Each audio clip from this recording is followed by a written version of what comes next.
Hello, and thanks for joining us for another episode of Mid-American Gardener. I'm your host, Tanisha Spain, and joining me in the studio today are three of my pals, and we've got a lot of stuff to cover from insect damage to plant identification. We have a lot to talk about. So let's have them introduce themselves and tell you a little bit about them, and off we go. So Jim, we'll start with you. Jim Appleby. I'm Jim Appleby, and I am an entomologist, a retired entomologist with the Illinois Natural History Survey here on the campus of the University of Illinois. So I deal with insects and mites attacking trees, shrubs, and flowers. Excellent. Okay. I'm Kay Carnes. I'm a Champaign County Master Gardener. My expertise is in herbs and some flowers and a little bit of everything else. A little bit of everything. And Miss Martie. Let's see.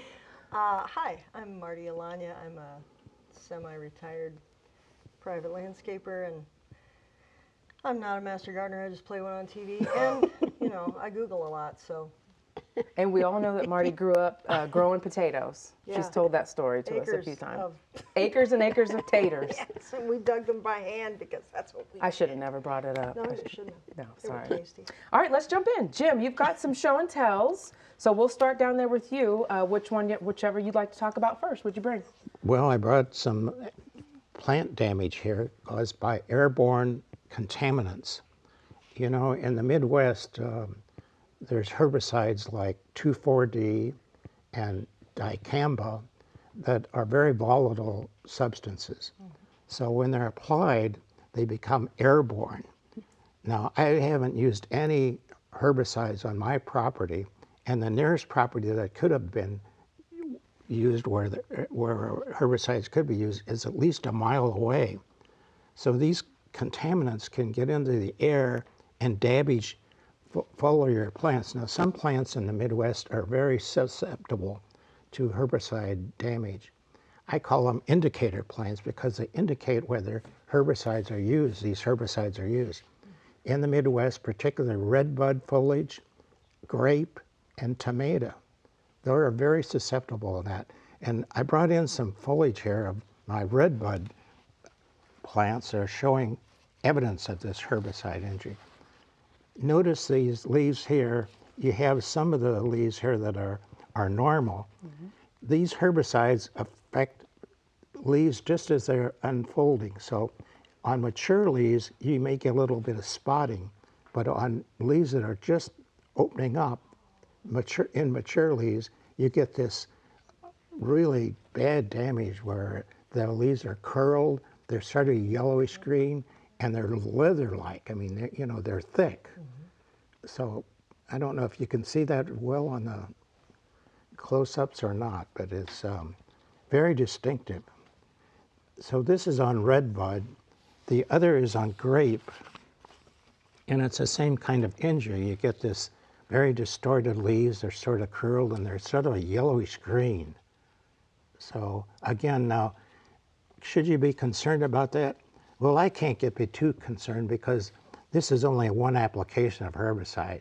So the injury is sort of temporary. The plants will come out of, these leaves will not mature into normal leaves, but later on, as redbud will produce leaves that are not damaged as this on this stem that it extends out. So I really wouldn't be too concerned about it.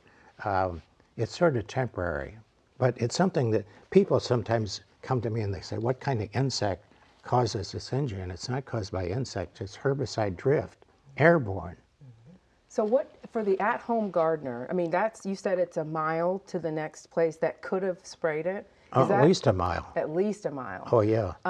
What implications does that have for the at-home gardener, just, when applying those chemicals? Well, it's risky on some plants, mm-hmm. particularly, like I said, tomato in the garden, tomato is the most susceptible. Grapes is the second one. Gotcha. Okay, so just be careful when applying, do the best you can, but it sounds like there's no, clear way to eliminate. No, there really isn't, because it's so volatile. Those chemicals are so volatile that they're airborne. Mm-hmm.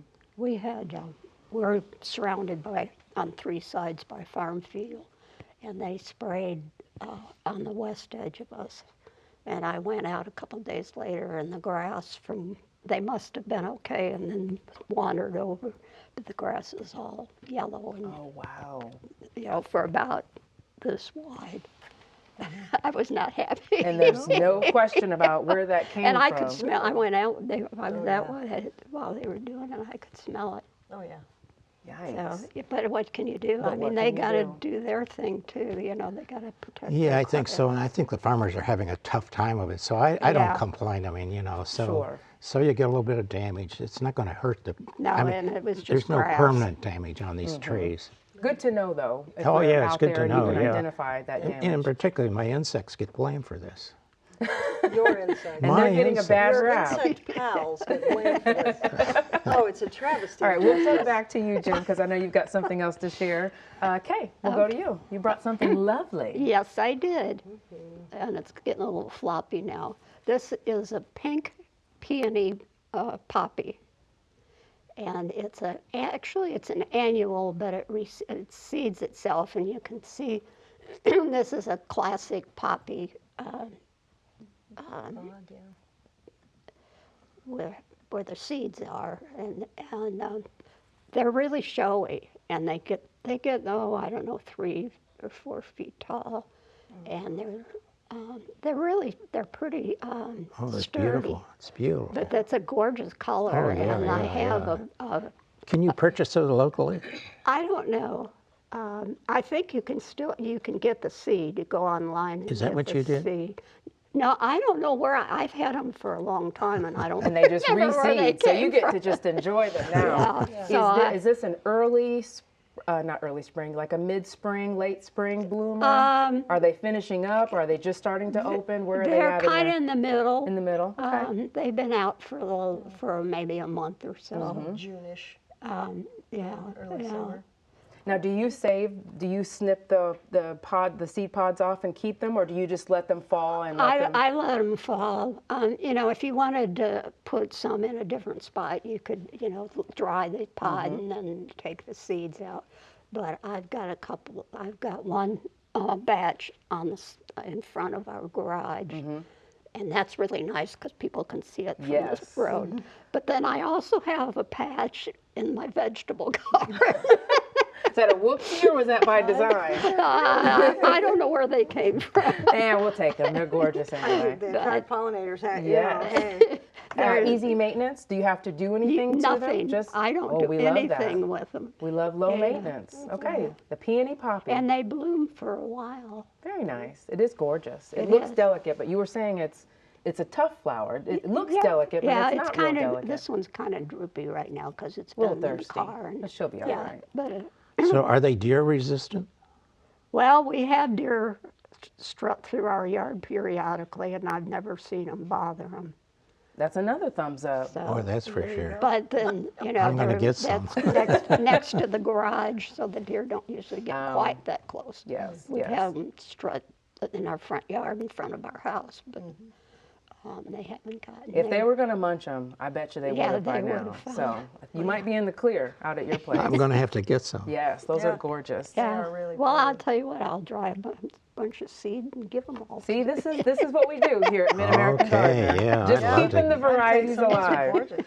Okay, Marty, we have a question for you. This is Yes, from ma'am. Sue Ellen Frederick. She said, "What is this weed in my yard? It's taken over." It's not a weed. Well, it can be a weed if you don't like it. A weed. Could be anything. A weed is a plant out of place. So That you don't if like. you like it there, it's not a weed. That is mirabilis. There's a couple different varieties of it. If you don't like it, you can pull it. It does have a tendency to spread pretty freely, but it's not that hard to control. So Okay. if you don't like it, yank it out, and if you do like it, don't yank it out. So we're thinking maybe a bird planted it, or does it grow wild? Could have been a bird. I don't know Yeah. if I'm It's not, pretty. I'm not familiar with they're in the same family as 4-o'clocks, Okay. and anybody who's grown 4-o'clocks knows that they make a hillion gazillion seeds, and they're all fertile, all of them, every single one. So that's why you have so many of them. So does it bloom all summer? Yeah, I think it does. It's a nice plant. It is. The, That's pretty. pretty. Now, unless it's just so aggressive that it's just choking Yeah. everything else out. But it looks Yeah. good against that It looks fence. great against the fence. It does. The kind that they're an annual, but they seed so freely that, as Sue Ellen is learning, once you have some, they just kind of proliferate. But they're not. They do. Yeah, I have planted these for clients before, and because they loved 4 o'clocks. This is a little bit different color. 4 o'clocks that I've planted for her were like in the red spectrum, not so much purple, but they're really pretty, and they're not hard to control. I mean, if you just yank them out where you don't want them. I mean, they come right out, so it's no biggie. Well, she's pretty, whatever she is. So, Sue, we vote keep it if you like it. Yeah. If not, don't. Yank it. Yank it. Exactly. Exactly. I had Dame's rocket blow in from the railroad track or something, and it started in my yard on the east side, and it was delightful. I mean, I know it's a wheat. I like them. They're really pretty. They look like an early phlox, kind of. You know, they had that, and they were so pretty. And I did not disturb that bed. And it came back for a couple of years. I'm like, yay, drop seed. I don't care. Grow in there. With that. And then they just quit. Dang it. It was fun while it lasted. I know. I was going to be such a naturalist there in a small band, but it didn't work. So I have a question. Well, it's not my question. My cousin actually messaged me this morning, and so perfect timing. So long story short, she's moving. She put her garden in the ground, so we're talking lettuce, cabbage, watermelon, and greens. Well, she wants to know if she can take her garden to go. She's moving.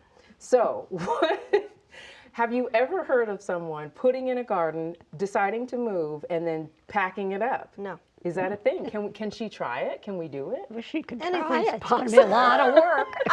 Yeah. The lettuce, I would say, the caveat Yeah. on the lettuce, just buy another packet of seed. Yeah. I mean, just grow it. You know, it could take 3 days to germinate. You'll have it all summer. Yes. In a pot. In a pot. Put in a pot. And we were talking to the watermelon. Watermelon's kind of fickle. If you pinch the vine, if the vines are very long and you pinch them, they die back from there because they're Yes. crabby. They don't even like going from the nursery pot No. to the ground. They No, get fussy. I never buy watermelon plants. I just direct seed just them. do it, yeah. They're easy. You talked about the greens. Those are cut and come again, so that Yeah. one should be easily. If I were her, I would cut them off 3 or 4 inches tall, chunk them out, put them in a pot, give them a squirt. They'll come back.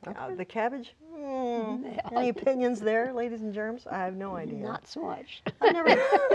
I've only transplanted cabbage from a pot to the ground, Yeah. not the other way. So Well, this will be interesting. So, Maria, if you're watching, try to transplant your garden and let us know how it turns out. You Because could be that's a the first panelist. time You you totally stumped could. these guys. They said that Martie said she's never been asked a question like that before in never.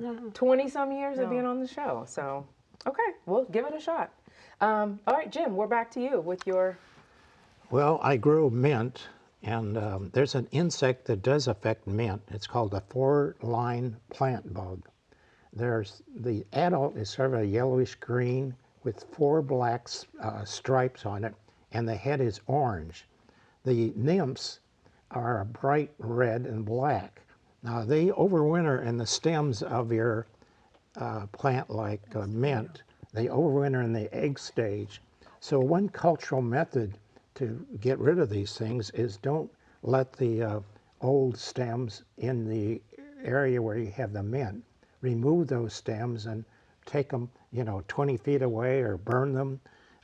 Because when the eggs hatch, the young nymphs, the little ones, they have to find a new plant to start feeding. And so that's easy to control that way the following year. Now, this is the damage that the nymph as well as the adult uses now. These are sort of getting bad, but you can see how damaged the leaves are on the mint. Should you be concerned about that? Well, I'm not too concerned about it. If you want to put some mint leaves in a cool beverage or so, it's probably not too appealing to a person to have mint leaves like this. So, but other than that, I don't think they need to be controlled, other than the cultural practice of removing the stems in the fall months and disposing those old stems, because that's where the eggs are. if you did want to put some in your iced tea, the leaves that have been damaged, there's not bugs on there. That's just Oh, no, damage from no, the no. bug. And you Okay. could, I mean, heck, I could put this in my mouth right now. I mean, you know. Okay. I won't ask you to, but I'll believe you. I will. So that's just the damage left behind. Right. Yeah, this is the damage Yeah. left behind. Okay. Like We're Yeah, not going to the- have little little footy prints there. That's critters not- floating in It's my like, yeah. mojito, They have right? sucking mouth parts, and they insert their mouth parts in there, and then that causes damage to the cells, and so that's what you get is this browning here. But I no. do have some of that in my mint patch, and You now do? I know like- what it is. And you have? It smells lovely. I mean, we can smell it sitting at Oh, the table yeah. here. I mean, I don't like mint. I do too. It's very aggressive, though, boy. Oh boy, Yeah. yeah. It is. I don't plant mint. I just visited at your house. 'Cause Take a couple leaves to go. You know? holy smokes, it's Yes. insane. Jim, also, if you cut the stems in the fall to prevent the overwintering, if you compost those, is that going to get hot enough to do anything, or do you have to burn them? Oh, you know, I mean, the nymphs are little tiny things, so they have to crawl to the Yeah. new plant. So the compost is okay. You putting could them in put the 'em- compost bin is effective. Just a ways away from the Right. where you have these. I would say maybe 20 feet is enough. Okay. I mean, they're little nymphs are little tiny things. Yeah, So if they I- don't find food, they're going to starve. Okay. 20 feet is like 20 miles. They have tiny. Yeah, you're right. They have you're tiny right. inseams. Yeah. It's a Tiny, lot tiny, of tiny. steps when you. Yeah, yeah. No, But I just wondered if that would be effective. Also, that and put the lid on your compost bin, because if you don't, the mint will take root and eat your children. oh my gosh. This stuff is crazy. Yeah, you're right The about only that. reason I I, was just have mint thinking, growing in the you know. ground is because it's contained in a rock bed. You Other says than you. that, yeah, You, true, yes. true. Yeah. But I could see it. Like it'll, in a couple Yeah. years, be creeping out of there. But it is contained right now. When I worked in the greenhouse with a gravel floor and a foot or 15-inch thick concrete base wall, okay, and then the glass comes up, right? One of the students had a project with mint, and they put flats of it on the floor. Oh no. So I eradicated it in the floor of the greenhouse because, and it was pea gravel. yeah. Oh, It yeah. crawled under the wall and came up outside. Oh my gosh. Yeah, and went nuts. And when we'd mow back there, it was like, oh, that's delicious. Stay out there. it was crazy. I So mean, give it time, is what you're telling me. Just give it a little time. You better get one of those big clay, sewer pipes, and that's about that. Then you can plant mint in there. Maybe. Just maybe. Otherwise, children eating. All right. So we've had lots of rain, as you may have noticed. And so I noticed some unattractive leaves on my majors. And so here's a picture of one of my leaves. Originally I sent it to Jim because I thought it was insect damage. So let's talk about what's going on here. It's fungus. There's a fungus among yeah. us. Yeah. No, that's a bacterial. Is it? Yeah. Never bacterial? mind. It's called bacterial. bacterial speck Okay. Yeah. by Pseudomonas syringae. Ooh. You see, you should ask him. in the Now, first is that go-around. from when too much moisture, or is it something that's in the Well, soil? I mean, I'm not a plant pathologist. I looked on the internet and looked under tomato diseases, and that just fits it because this bacteria, when it affects, it has that yellow ring around it. That's pretty typical of this disease. Okay, gotcha. Okay. So- Now I did remove the leaves that look like that, but did I have to? Is it okay to leave them? I would have taken them off. I don't think Yeah, that's a but bad you know, idea. University of Wisconsin is a really good site, and I thought, in fact, I told you maybe just remove that leaf. In their publication, the university, they said don't do that. Oh. You just sort of have to live with it. To remember, if it's moist, you're going to have that problem. Gotcha. Okay. Yeah. No, I when you showed me that picture, I thought it was fungus for sure. You get what you pay for on I thought it was public insect television. damage, so we're Sorry. Yeah. both striking out. Well, hey, there's only like 3 possibilities. You know, what that person could do though, this bacteria overwinters on the stalk, so not a good idea to have the stalks where you're going to have new plants the following year. Take that stalk and burn it, or put it in the compost and cover it up or something. You don't want that bacteria spreading to your new plant. And I suspect varieties too. If you're planting tomatoes, I think you'd plant a variety of tomatoes. Don't just plant one. Not just one. Okay. I plant, yeah. Noted. I plant way more varieties Than I you'll need to. ever need. I mean, I'm no John Bodensteiner, but you know. Kay's our tomato queen. He's How the many guy, varieties yeah. did you put How in this many? year? Only 4. Only 4. Only 4. I cut back this year. 4. I'm amazed. Yeah, yeah. Did you ever see this, Kay? Yeah. Yeah, have you ever I haven't experienced that? seen that yet. Or if I have, I've forgotten about it. But no, I don't recall seeing. And it's still fruiting. The plant is healthy and looks great, and flowered lovely. But it's just some of the leaves toward the bottom look like that. So, but I did remove them. Next time maybe I won't, and we'll see what happens. I think it there. will cure up when you get drier weather. Gotcha. Okay. Yeah, we've had Okay. a lot of moisture. Yes, boy. we have. Yeah. Yes, we have. Let's see. I think we have time for one more question. Let's see. No pepper plants. So Jill from Toledo says she started her peppers from seed. They got about 3 inches tall and then petered out.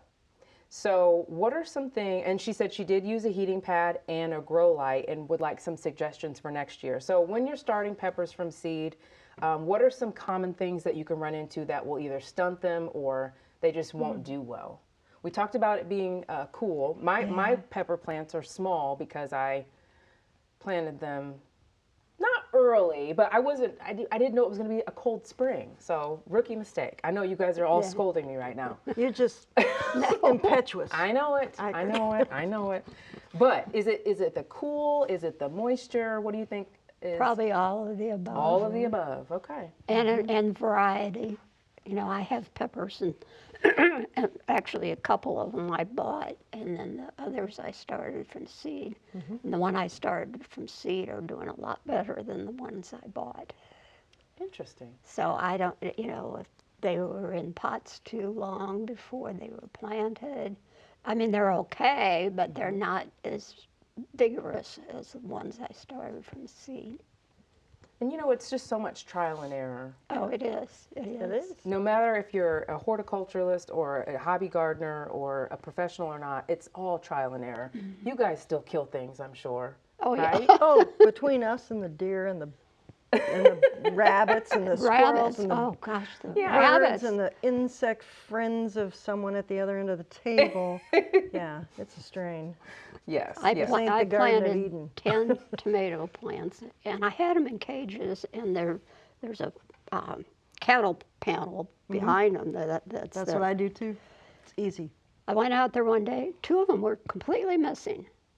I mean, there was nothing there. The ground was okay. They were just gone. And so finally, I kind of took my fingers and dug down where one of them had been, and I could see the stem had been bitten off. Shoot off. Somebody gotcha. Wow. But so I had some plants left, so I replanted, and they were gone again. So that's it. You're feeding someone. The other 8 are there and doing great, and they've got You need to get a trail camera. Ooh, that's a good idea. Yeah, you're right. And it also could be entertaining to see Because it who's didn't back. Oh, pull yeah. them out. Very entertaining. Yeah. Like And why those and not the other ones? I know. Interesting. Are they on the end and or it are they in the didn't middle? pull them out. No, it it just just cut bit 'em them off. off. Right, just a hair below the.